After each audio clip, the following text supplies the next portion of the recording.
So I believe we are, according to my clock, at 3:40.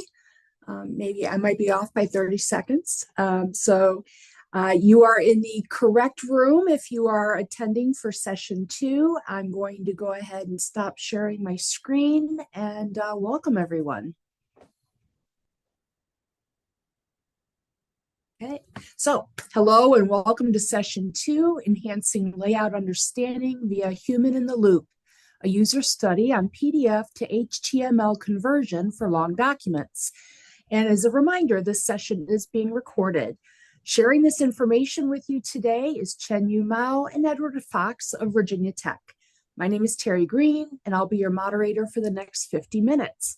And so a quick reminder before we begin, during the presentation portion, please remember to keep your audio muted and then use the Zoom chat tab to ask any questions, which will be addressed during the discussion segment at the end of the session.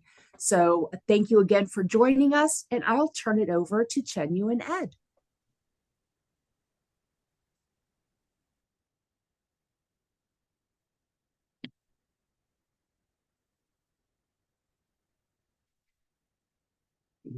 Good afternoon.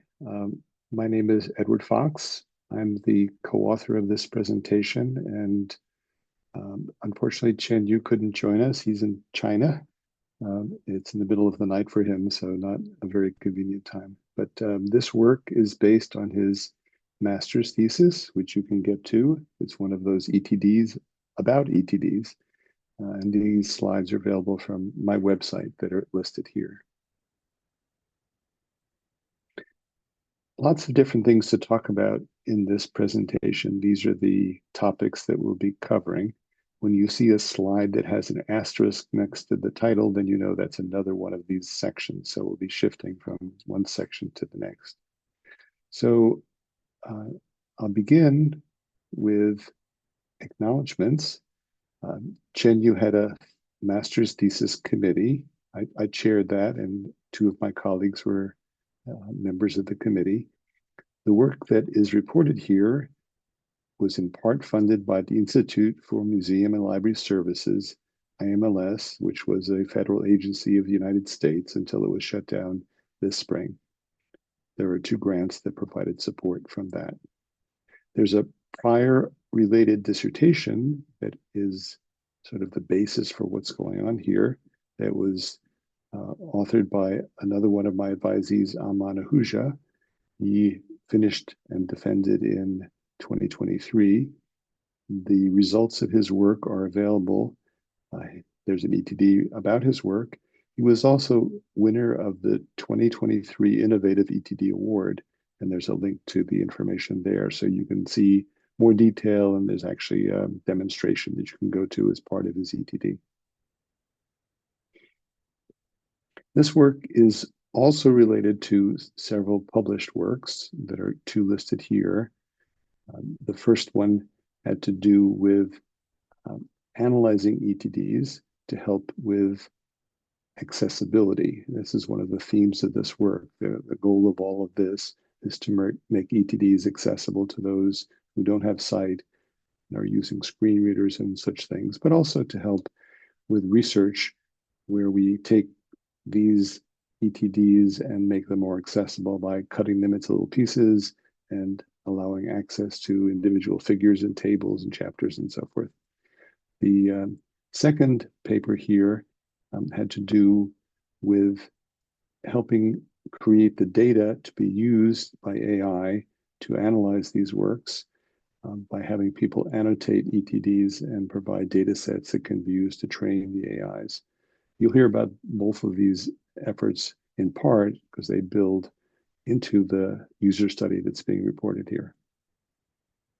And now we're moving to the overview. This is a very short overview of what's being presented here. The goal is to make ETDs accessible so screen readers would be able to help read the pages of an ETD. It's very hard to do that with PDF documents. They come off in all kinds of jumbled things, and this is a way to get that organized and to help those who need to use a screen reader to quickly get to the parts they want. it's also important for AI methods to locate the elements of ETDs so we can have more granular searching and browsing of ETDs than just having to read the whole document. Second point is AI systems make mistakes, and a way to address those and fix those errors is by having the human in the loop. So this is definitely a human in the loop system to continually improve the analysis of ETDs to make the screen readers and the use of the elements of ETDs more accessible. There's a system that we'll be describing for accessing ETDs, for fixing ETDs so they can be more accessible, and for improving the training data for these AI systems.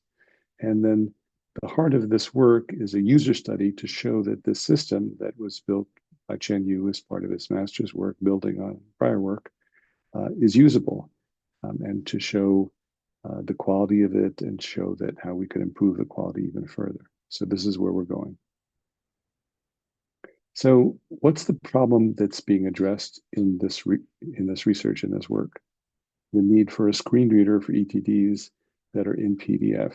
Many ETDs are in PDF. It's really hard to work with them if you use a regular screen reader.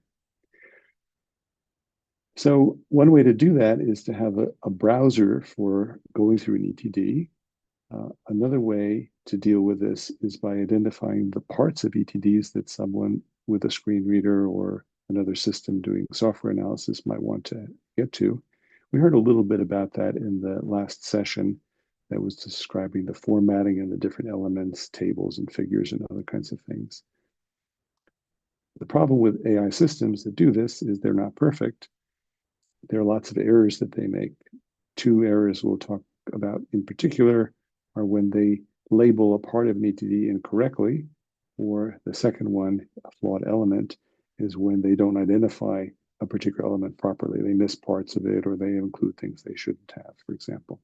So we'll see both of these kinds of errors and how we can deal with those. And the reason for this problem, all these problems, is that ETDs are long and complex documents. They have diverse styles and formats depending on the discipline and the institution. And they have specialized content and elements. So having a computer system understanding all this is complicated and needs a lot of training data. So what are we talking about with regard to elements?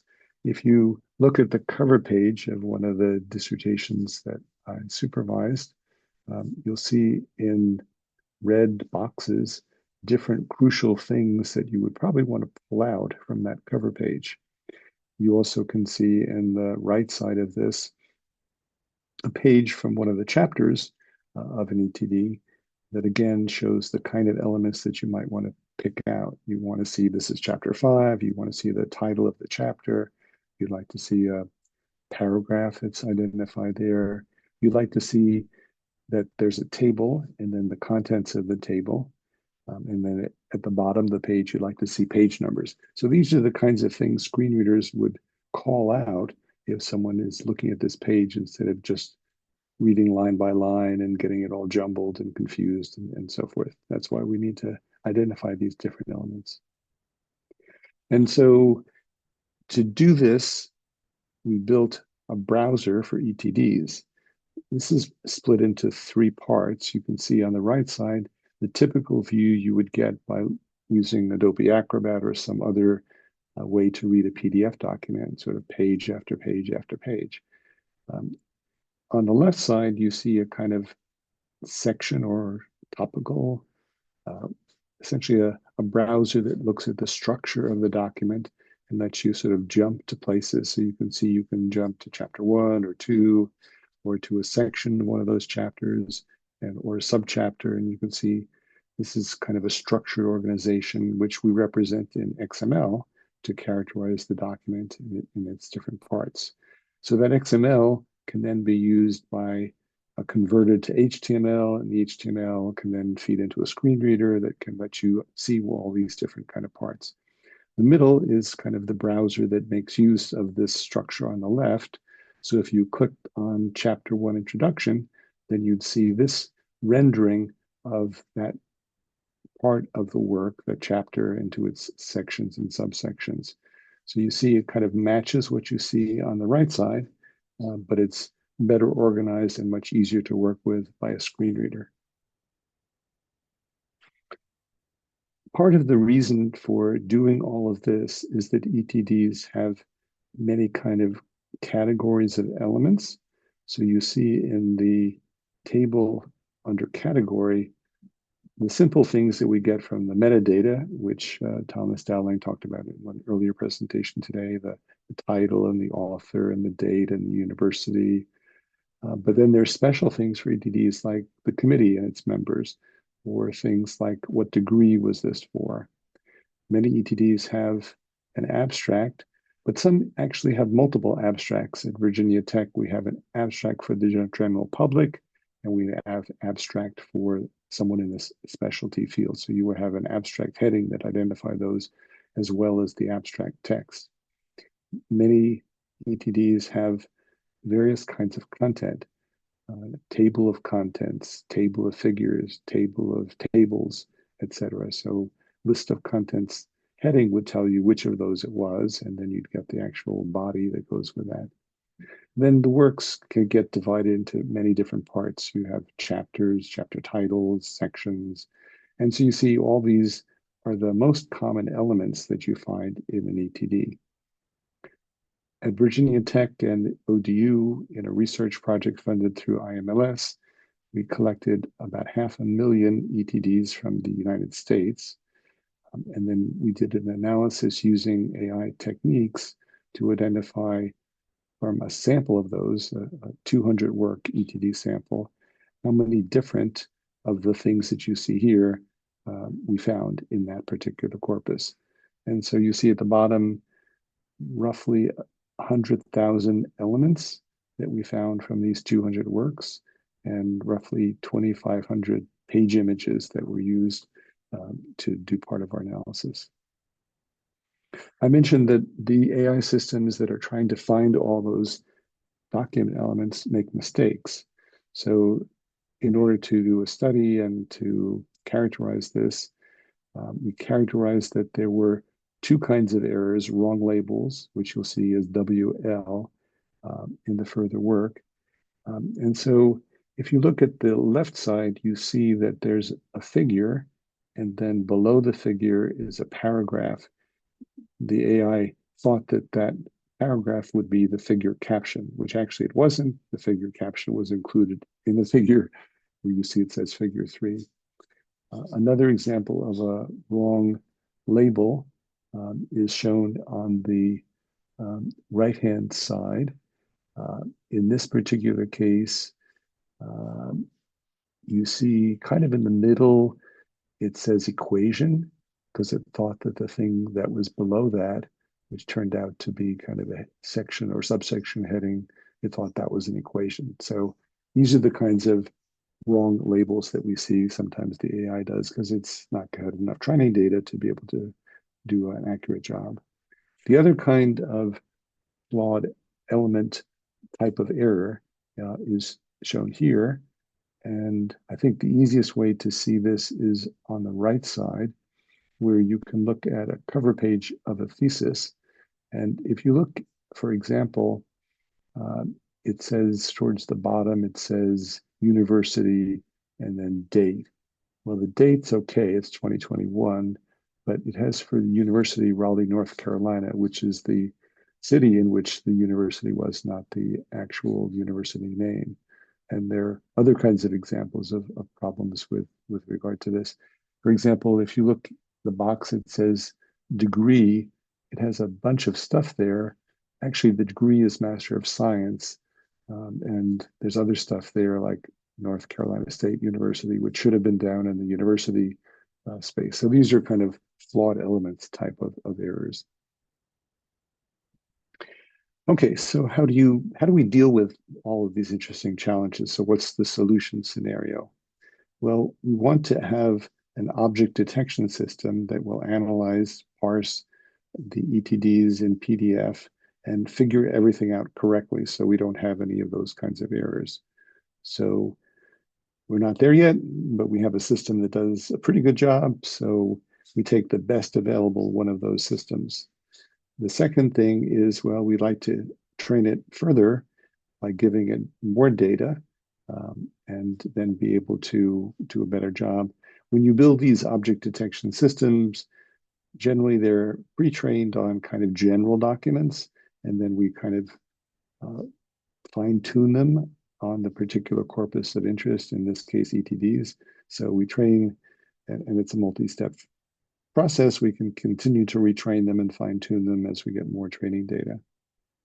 So for this to work, ultimately the goal is to have this object detection system be widely used, where that would serve as the back end to do the analysis, and we would have some kind of front end, a browser like we discussed before, and we'll talk more about later, so that more people will use this, and as they use it and they find mistakes, they can report the mistakes and then we'll get fixes.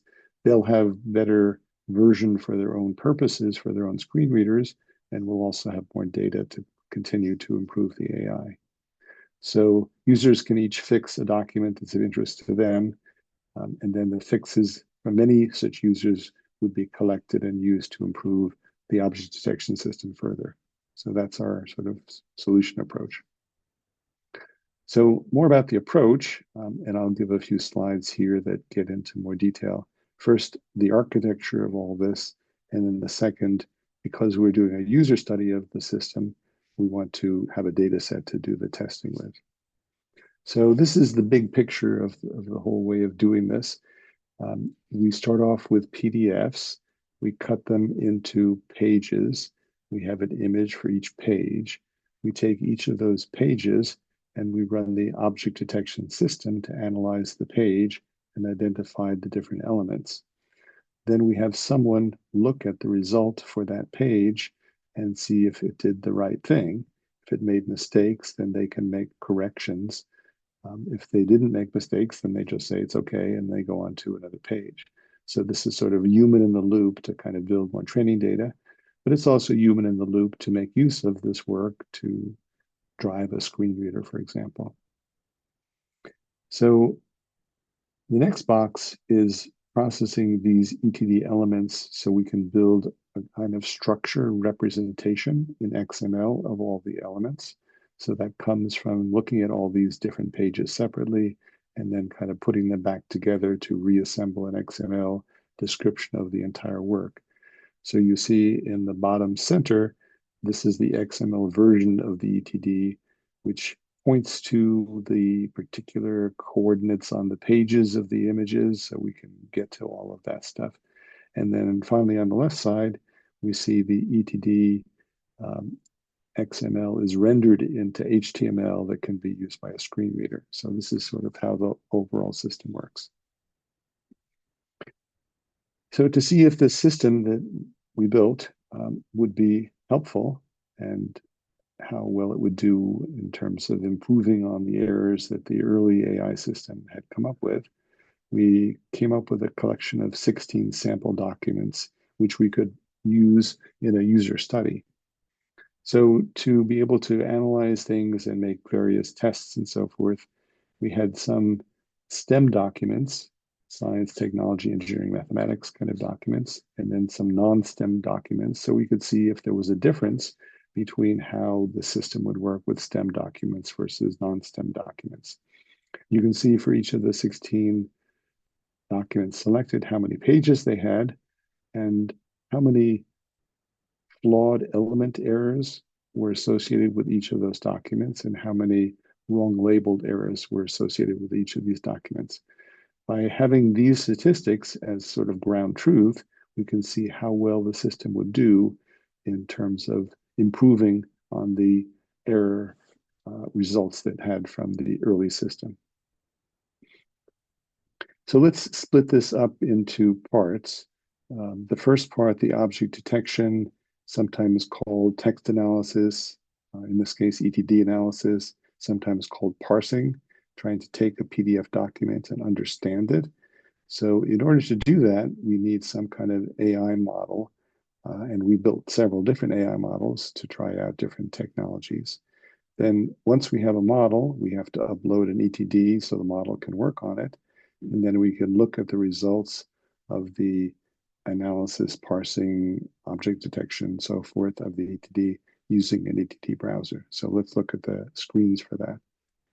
So the first one, you see we have two different AI models that we worked with to see which ones would work and how they would work and so on. So here's a user interface screen to choose the right model for study. Here's a page for someone to upload an ETD so they can browse on their system and select that, and then they can upload that for analysis. And then here's the browser. Once the analysis has been done, you see on the right-hand side the PDF that we started with. On the left-hand side, we see the browser that has taken the XML that came for our analysis from the object detection work and now put it into an organized format where you see the metadata clearly identified and different elements there are suitable for a screen reader to help you. Okay, so let's shift to the next piece of this. In order to get people to improve the AI and to improve this ability for screen readers to work, we have this interface, the system built to help people label and in particular annotate these particular works. And again, we have a set of 6 screens that show the different steps for this part of the system. So the first part of the system is to determine, are we going to do a single image, single page, or are we going to do a batch of things? So one can select one or the other, and this can function either of those 2 modes. Obviously, the single image is clearly helpful for debugging and checking out stuff and so forth, but most people would use the batch to get to a whole ETD and all its pages. The next screen is either to upload the entire PDF or set of PDFs or individual JPEGs from these different pages. Then, because this tool is aimed to be somewhat flexible, and because the categories that might be used to analyze the ETD could change, I showed you before a list of the categories that we used for our study, but someone might want to have a Bible quote or some other kind of element that they were picking to be as one of the analysis elements that we don't have included in this kind of thing. So they could pick a different, yet another markup language or a YAML file that would describe the categories. So we would be able to work with a different set than the ones we have identified in our corpus for ETDs. Then, as we had before, we have different AI models. We can pick a different version of that model or try to do it without having a model, which doesn't really work very well. Anyway, so pick the model to be used for the AI system. And then once the AI system has run and analyzed on the page, you see here's an example of a page that has been run through this where it has identified that this is a list of figures, and then there's below that the actual text of the list of figures. So this one seems okay. It seems to have done the right job. And so this is a good example of success in this. But if the AI didn't do a good job, then the user can work with this to make fixes. Once this session has been completed and all the annotations have been made and all the corrections have been made, then we can download the results of this and build a training data set for further experimentation. In AI, sometimes we have what's called an augmentation approach, where we have a page and we use that for training, but sometimes we make a variation of that page. We might blur the page, because sometimes the figures and stuff aren't captured or not done in the proper way. Or we might add borders to the page just to kind of give extra training data to the AI that has different variations of this particular page. Okay, so those are the 2 things that we did before. We had the parser and we had this annotation tool. And then those were put together into this new system that we were then going to evaluate. We call it the Human in the Loop ETD Improvement Tool. So let's go through the user interface for this particular new tool that we then are evaluating in our user study. So this is the architecture we saw earlier, and that hasn't really changed. So I just wanted to remind people that there are different pieces in how this flow when humans get involved in the process. So the new system, similar to the earlier systems, we want to be able to upload a single page or a batch of pages. We want to be able to actually upload the work. Then we have an annotation page. In this page, again, we see what the AI has come up with in terms of labeling and bounding boxes and so forth. And here the user can move the bounding boxes around to fix them to be over the right part of the page. They can change the labels. They can make all kinds of fixes and so forth. And after they've done that, they can click on a button at the bottom that says visualize. And then they can go to the browser and see what this would look like if the document had been moved forward for successful use. At the end of this, we can download or further post-processing the results to be analyzed further by building new AI models. So that's where we stood when we went into this with a user study. So then Chenyu continued to say, okay, let's test to see if all of this new stuff, this combination of the parsing and the annotation, was a useful tool. So in typical tradition for academic research, there are a set of hypotheses. We designed the study, the setting of the study, we had results, we tested the hypotheses, we report on the limitations in future work. So that's where we're going in the rest of the presentation. So there were three main hypotheses, which you'll also see later on. The first was that having a human in the loop and manually correcting things would find problems with the system so we could improve it. So that was important. Can we find things that the AI didn't find and then record those? The second one is that people who use the system would be satisfied with the system, and indeed that their happiness with using the system would be correlated with ease of use according to different kind of measures. And then the third was an interesting kind of exploration.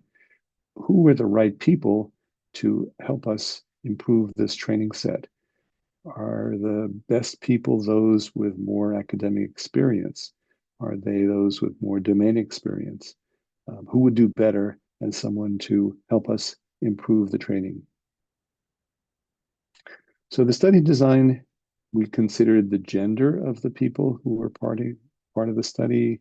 We considered their academic status. Are they undergrads, grads, doctoral students, faculty, and so on? What is their major? How familiar are they with ETDs? Then we had, as part of the study, we had time for people to do annotation. And in order to make this fit into a reasonable amount of time, we had each of the people who was our participant in our study annotate 4 ETDs. And they were supposed to find if their labels were wrong and if the elements were flawed. After the study was run with these people, we had a post survey so they could give us ratings on the system and give us different kind of feedback.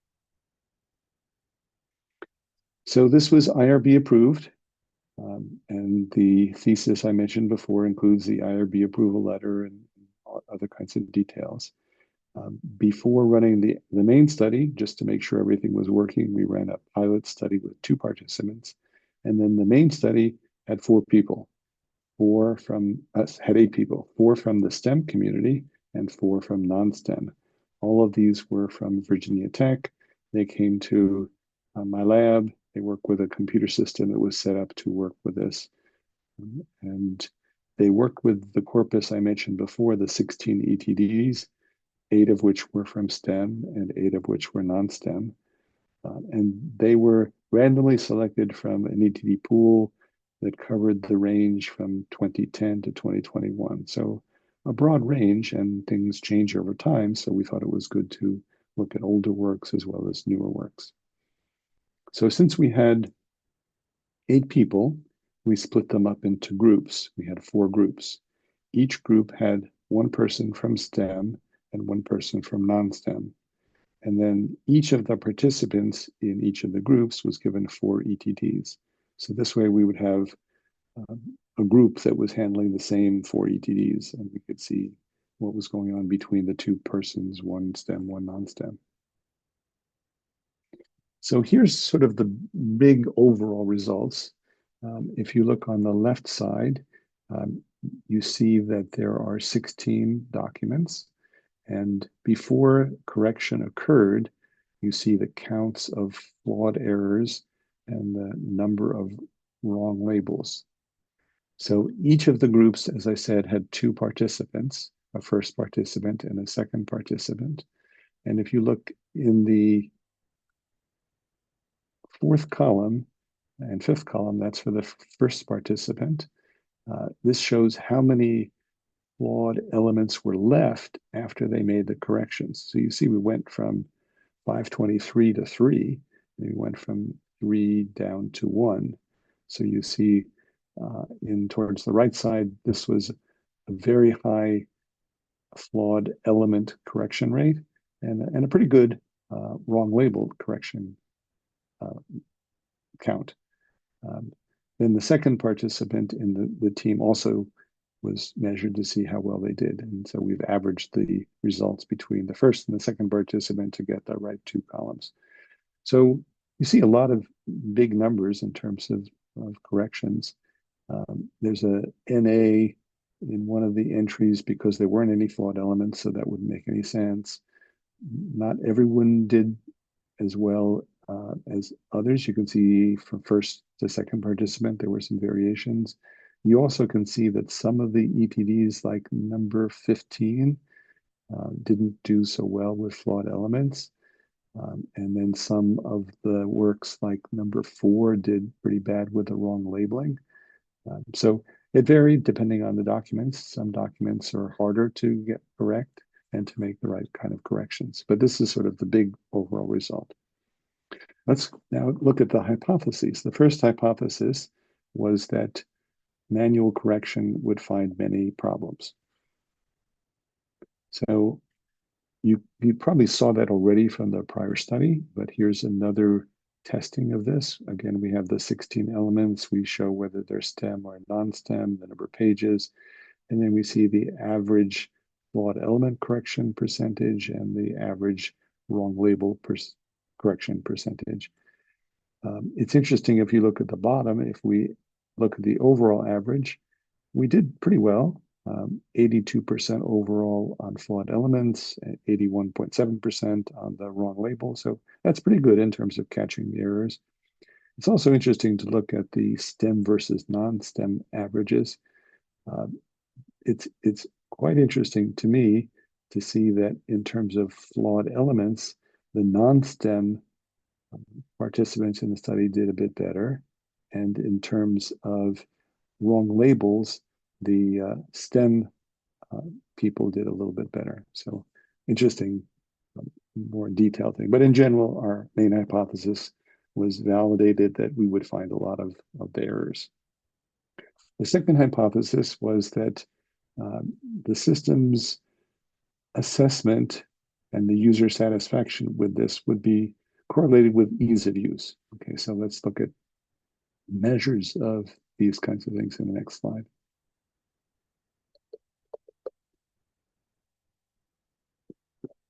So there are many ways to assess, and our surveys had statements like the system was easy to learn and use. That was dimension 1, system learnability. Dimension 2, I feel comfortable using the toolbar to correct errors. So this was an assessment of the toolbar error correction.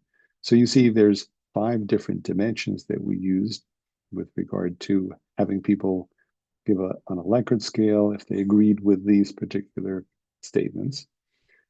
And so what can we do with this to test our hypothesis? So we did a correlation between those 5 dimensions, one against the other. And you see that in general, we had significance for most of these different correlations. single star means significant, double star next to something means highly significant, like 0.872 is more significant than 0.620. So these are correlation coefficients.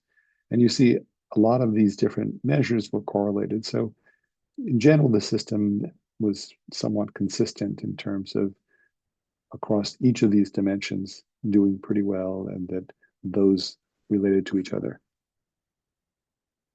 The third hypothesis was that those who had more experience in the academic realm and those who had more domain-specific knowledge would do better at this task of making these fixes using our tool. So this is kind of interesting if you look at the two different tables here. The first one was STEM versus non-STEM. And you see that there are differences in terms of the correction percentage for STEM versus non-STEM. And in general, this table suggests that it's the non-STEM people who do better than the STEM people. This may be because non-STEM people are better writers or more familiar with formats and variations, whereas STEM people are more focused on the content and the technology, what they're involved in.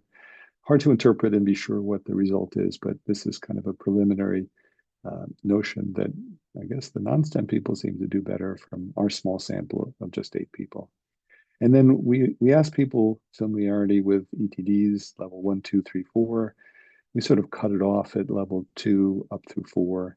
And in general, the trend is that people who are more familiar with these kinds of works did a better job in most cases. Level 3 or level 4 was certainly better than level 2. So that's sort of another finding that supported giving us some insights about this. So how does major and familiarity or technology area fit in? Perhaps it's because that non-STEM people are more familiar with general text processing and have better abilities with that versus having domain-specific STEM knowledge. So maybe that's one explanation. And then, the works of an ETD have kind of logical and technical details versus this form of the work and the content of this. So interesting discussions between STEM and literacy and linking between these kinds of things. So those are some sort of general insights to think about. Of course, this study has some limitations. We only had 8 people in the study, plus the 2 in the pilot. We tried to have representativeness of the people who were participants in the study, and I think we did pretty well given the number. But again, if we had more people, we could have broader representativeness across different disciplines. The system was fairly complex. It took a little bit for people to get used to this and familiar with this. And then this whole AI model, how general is it? What are its limitations? How can you improve it? And so on. Those are also some limitations. If we were to do this over again, we would have added another measure of the usability of the system. There's a scale called the system usability scale. It's often used in different studies, so that would be something good to add. Clearly, it would be helpful to have more participants and broader representation among those participants. The user interface kept improving as we moved along across these different systems, and that certainly could be improved even further. And ultimately, this kind of system, if you remember, we had the YAML file that lets you describe the categories of the actual work. So the overall technology could be even broader. It could be applied not only to ETDs, but to other kinds of works, perhaps even to PowerPoint slides, which have lots of different elements and are often hard to read with screen readers. So here's a summary of what we talked about so far. And I thank you for your time. And I'm accessible, as well as Chenyu, who's been working in China since he finished this particular study. So I'll stop sharing and thank you all.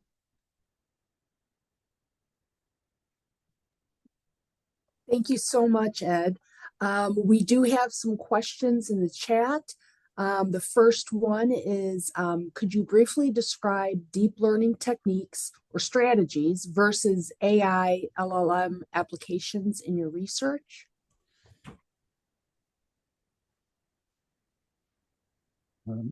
So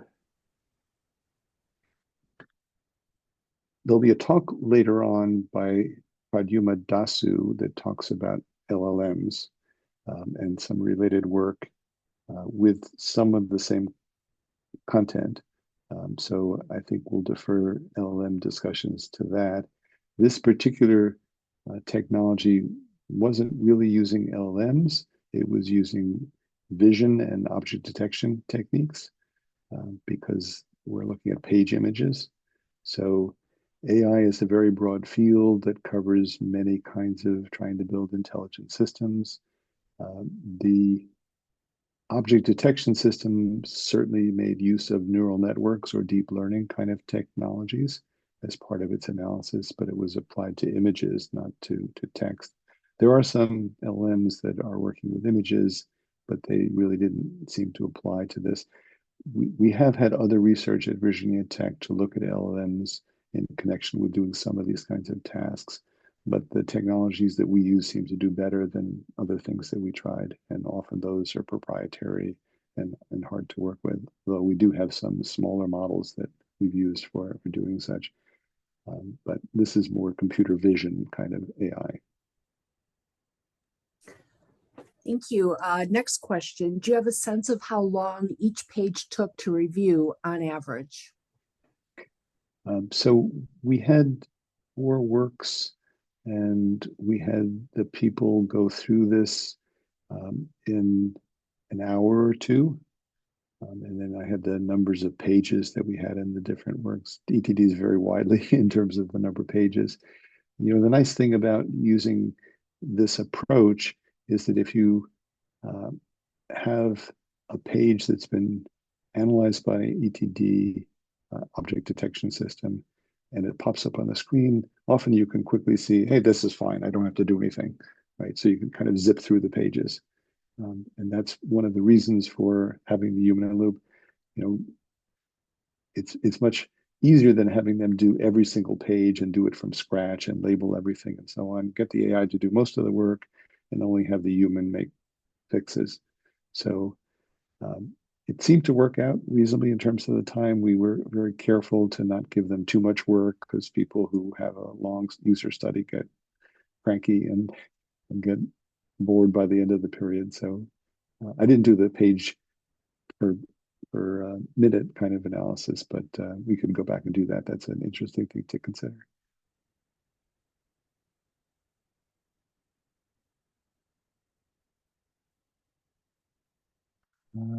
Okay, I see there's a question about small staffed STEM institutional library. So I think the point of this system, and there's some preliminary patent applications filed on some of the technologies that are involved in this. We'd love to see some company commercialize this product and put it out there and extend screen reader technologies and so forth. Happy to work with others who are interested in doing this kind of thing. Aman Ahuja's work is available, as I mentioned. It was one of our award winners for ETD innovation. You can see the system that he built, and we're happy to share this with anyone who'd like to collaborate further on this and extend it. But it's in pretty good shape. I mean, I think people would use what we have now and not really have to do much, just have it out there for people to work with, and then feed it into output the XML into a HTML screen reader so that those who don't have sight could have much easier access to this. And the other piece of this was, and there's a dissertation almost finished, trying to look at the output of this analysis so we could do question answering where you can say, give me a figure in an ETD and chemistry that shows something about the periodic table, or some kind of question answering thing, which you really can't do, against the kind of corpus we have. But if you have everything cut into little pieces, you can get to small elements and understand what's going on. So that's sort of where this is going, into much better services. But lots of exciting work yet to be done to finish that kind of thing. Okay, and so my slides are available, and Amman Ahuja is the co-author or is the graduate student who did the dissertation. If you go to the NDLTD Innovative ETD award page, you'll see Amman Ahuja's work is cited there, and he actually has a short video when he accepted that award. So that's one thing to do. You also can go to my homepage, Fox CSVT EDU, and at the top, I have a pointer to a CV. At the end of the CV, I have a list of all the grad students I worked with over the years and pointers to all their works. So you can see Chenyu's work and so forth. More questions?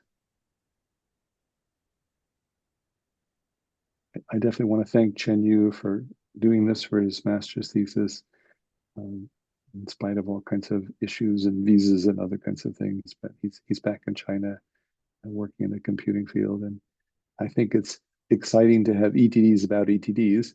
And we've had a series of those, which I listed in the presentation I gave earlier today for the introduction for the beginner's session in that workshop.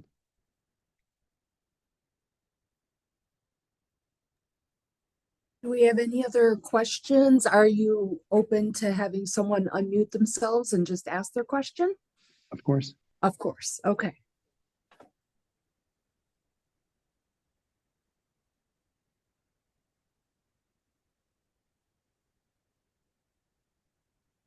And I have a question. So I'm currently working with a faculty member at the University of Toledo who is building a system using Visual Basic to analyze a Word document and pull out and identify sections, heading levels, tables, figures, and help them to build, like table of contents and so forth. And so I gave her a corpus of 15 assorted, ETDs. And she's like, every single one is different. I said, yes, they are. And so, so would you anticipate a use for this study that's being done more on kind of like the front end to help people structure? Or is this more to analyze once it's all been done? Well, I think if we look at ETDs from the life cycle perspective, it's best for someone to do a good job at the front end when they're first creating something, so it's easier to work with. Back in the late 1980s, we had people create ETDs using SGML tools. And there was actually some work in Mexico and other places to use XML so that the work was well structured and well organized. You get a little bit of that kind of thing with using the tools that work with LaTeX, like Overleaf. It's a bit easier to parse those kinds of documents than just a raw page image.